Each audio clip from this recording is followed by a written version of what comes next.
Nako, heto mga kabayan, paktay na, Inday Sara, hawak na ang liig ni Tuta Soto at Lacson. Tapos kayo ngayon, nako, yan po mga kabayan, patungkol po dyan ang ating aalamin. Pero bago natin i-play yan mga kabayan, palike naman po ng video ito. Malaking tulong po yan mga kabayan, maraming salamat po. At eto nga, bago po natin i-play yan, eto muna, pasadahan po muna natin itong Remulla Brothers mga kabayan. Eto. Sabi po kasi dito, unahin na po natin itong si Ombudsman Boying Remulla. Sabi po dito ni Remulla, pag-deliver ng maleta ng 18 ex-marines nangyari noong Duterte administration ayon kay Crispin Remulla. Nabaliktad agad Nabaliktad po agad yung pangyayari.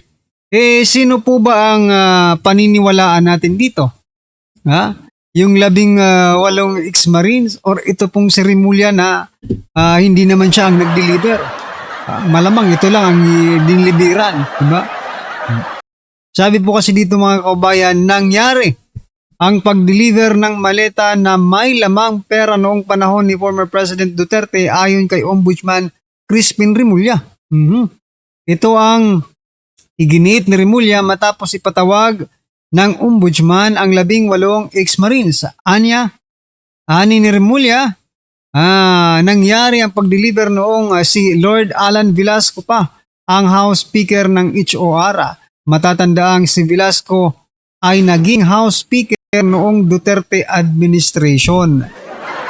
So papaano yon nangyari? No?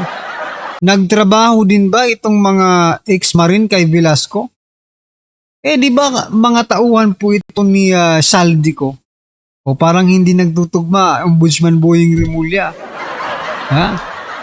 Yung magpag-twist ninyo ng pangyayari, talagang parang hindi nakapanipaniwala no? Diruin mo yung nagtrabaho kay Saldico. Hindi naman siguro appropriation noon si Saldico, di ba? Congressman ba doon si Saldico? Yan po yung mga tanong mga kabayan. Pero kung picture out lang natin, no? I-imagine natin, totoo ba? Remulla?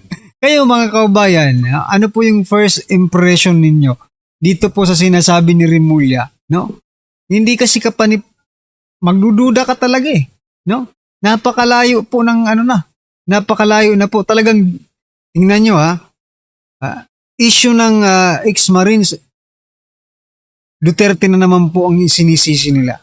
Diba? Wala na ba kayong ibang alam kung di Duterte? Lahat ng problema ng bansa, Duterte ang solusyon. Diba? Problema kasi ito So, the solution ni Remulla, Duterte po ang sisihin natin. Parang ganun po ang lumalabas. Anyway, ito po ang naging komento ng ating mga kababayan. Sabi po dito ni Gardo Concepcion, ipaharap mo sa Senado ng malaman ng taong bayan mismo ang kanilang pahayag, hindi yun opinion mo lang. Ayan.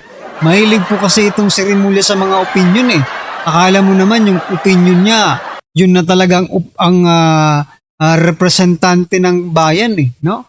Sabi po dito ni Ana Isedra, may President Super Sara. Yan, Super Sara daw. Sabi po dito ni Benson, akalain mo, pati yan. Oo nga kung pati na rin yung pagpatay siguro kay Rizal, nyo na? Isisi nyo na kay former President Duterte. Lahat na. Pati kay Lapu-Lapu. Ano nyo na kay Duterte. Yupak. Lahat na lang ng issue sa Pilipinas, Duterte ang sinisisi ninyo sabi po dito ni Alma Jaime Banlora, binangungot na si Boying, siguro siningil na ni God. Ayan wala na talagang makuhang justice ang kalaban ng admin. Totoo. Wala na. No, lahat sila todo na po sa protector ng mga kabayan. No? Gising, bangungot ka na, tanong mo Amo at FL secured sa Ilocos Norte. Delivery ng eroplano, dala na ang maleta. Di ba? So, marami po sa ating mga kabayan ang hindi po naniniwala dito po sa statement ni Remulla sapagkat medyo hindi lang medyo, talagang imposible, no? Oh, eto pasadahan naman po natin yung kapatid ni Remulla, mga kababayan. Ako na si Junvic Remulla. Oh, ito po ang pahayag. Grabe, ha? Sabi po dito ni Junvic Remulla, ang mayayaman hindi nagsashabu eh. Ha? Talaga ba? Teka lang, banatan natin to. Basahin muna natin yung balita, no? Sabi po kasi dito, hindi nagsashabu ang mayayaman ayon kay DILG Secretary Junvic Remulla. Giit ni Remulla, hindi mayayaman ang kundi ang mga middle class. Anya ni Remulla, ang naapektuhan ng droga ay hindi yung mayayaman.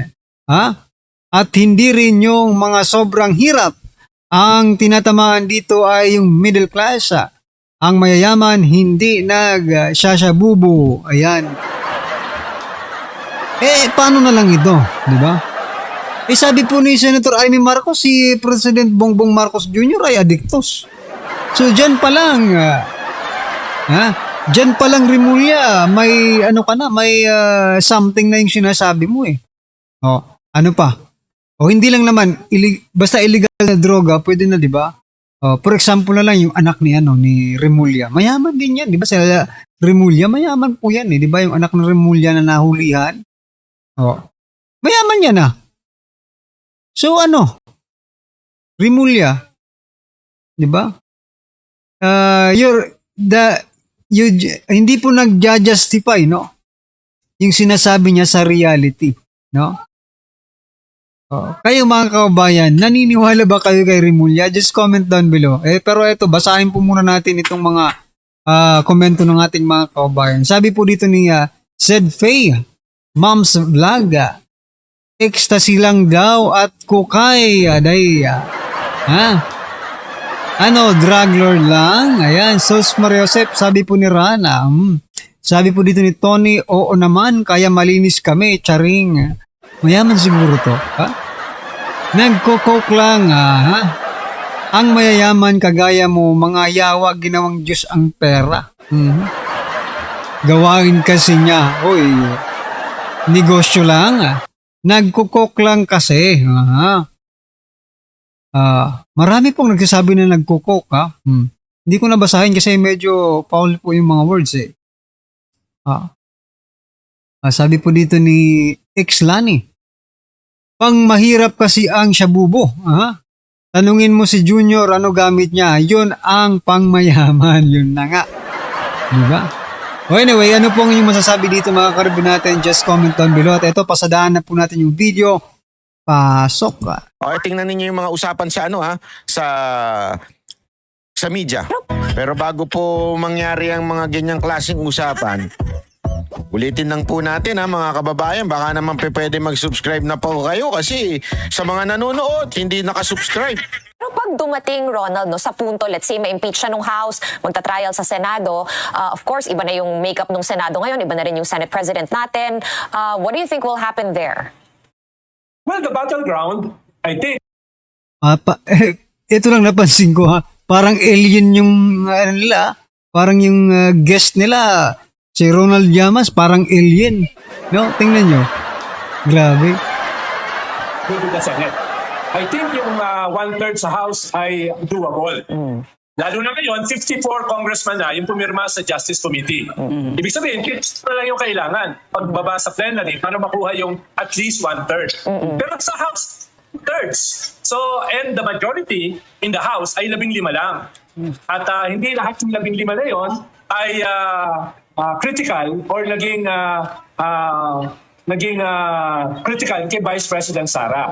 No? Kaya kakailanganin ng hindi lamang ng ebidensya, kung hindi kinakailangan ng pressure from all sides. Kung gusto nilang mag-succeed yung conviction, yung trial sa Senate. Ang maganda lang dyan ay sabi ni Senate President Tito Soto, pag umakyat sa kanila yung impeachment ay forthwith, immediately ay i-constitute nila yung sarili nila as an impeachment court. No? Yun ang promise ni Senate President Soto. Halata So, ano naman? Ano namang maganda doon, ba? Ha? Eh, yun naman talaga ang gagawin nila. Alangan naman matulog sila dyan sa Senado, di ba? Itong propagandista ng mga dilaw. Hindi ho ito political analyst, propagandista po ito. Ito halatang pinupush niya na eh. Para baga sinasabi niya na ang Senado should forthwith ipasa kaagad o pag-usapan kaagad yung impeachment.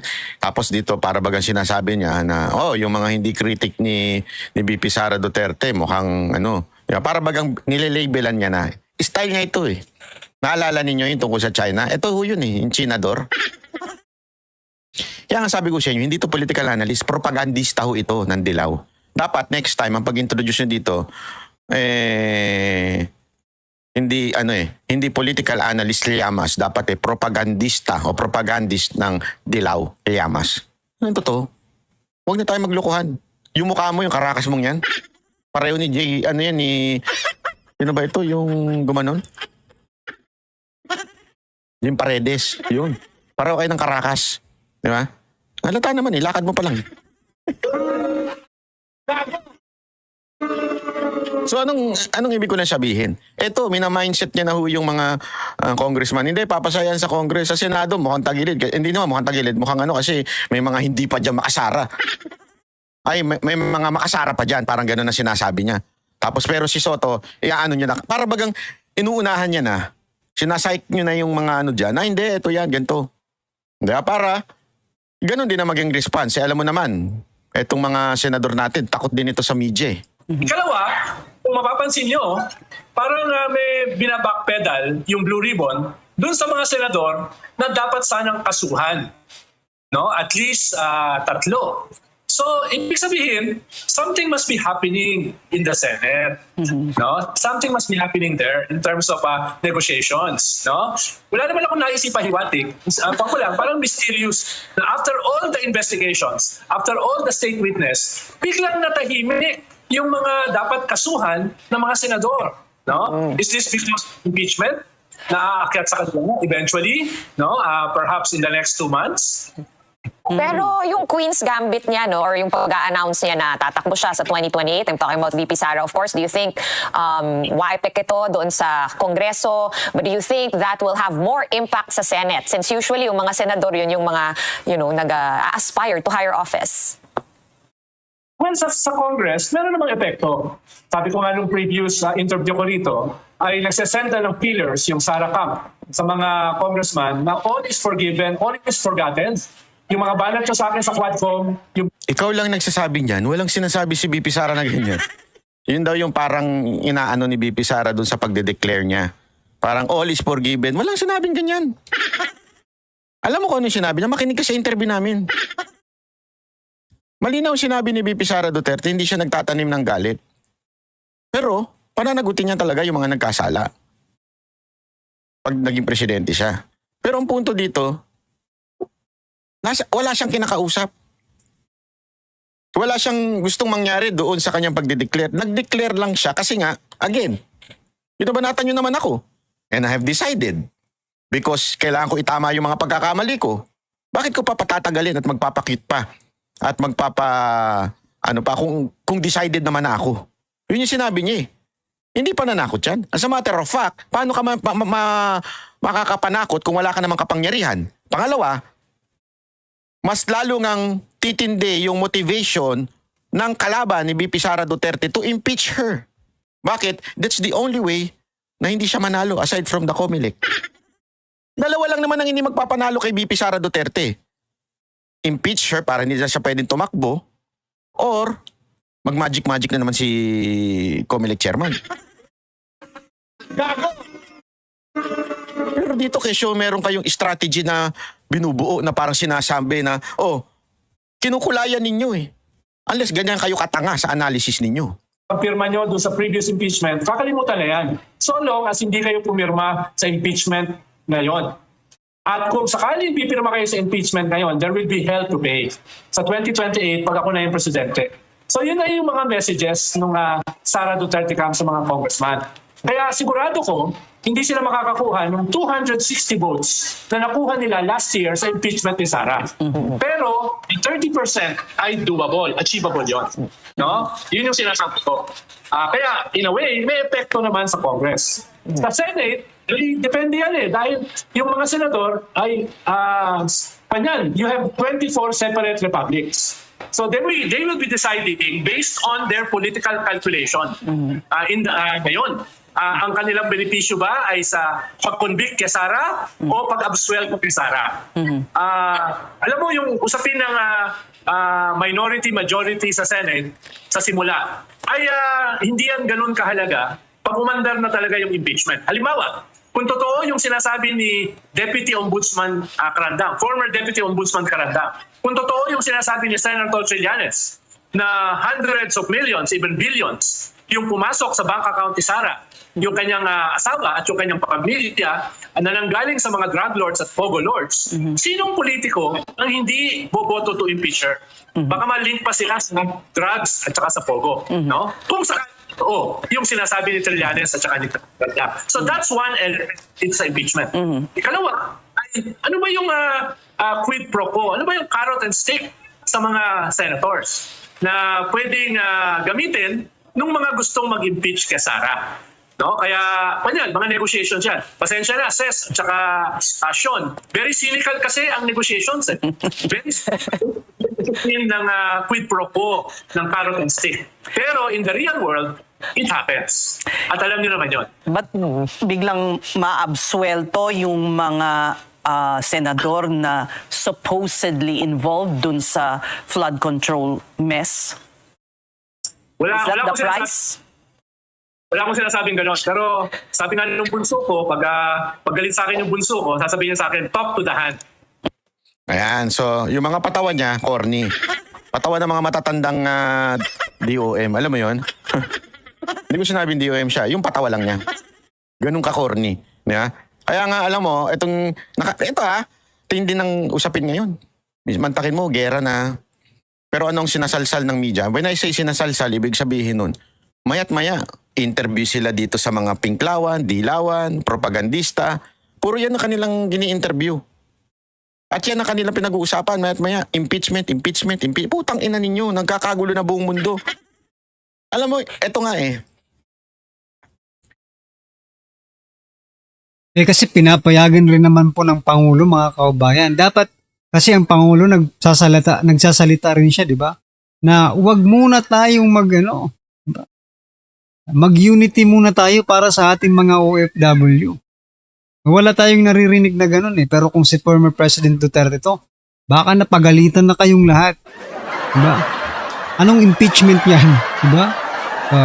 Kung dati nga kay Lini, hindi nga pina-impeach si Lini eh. Diba?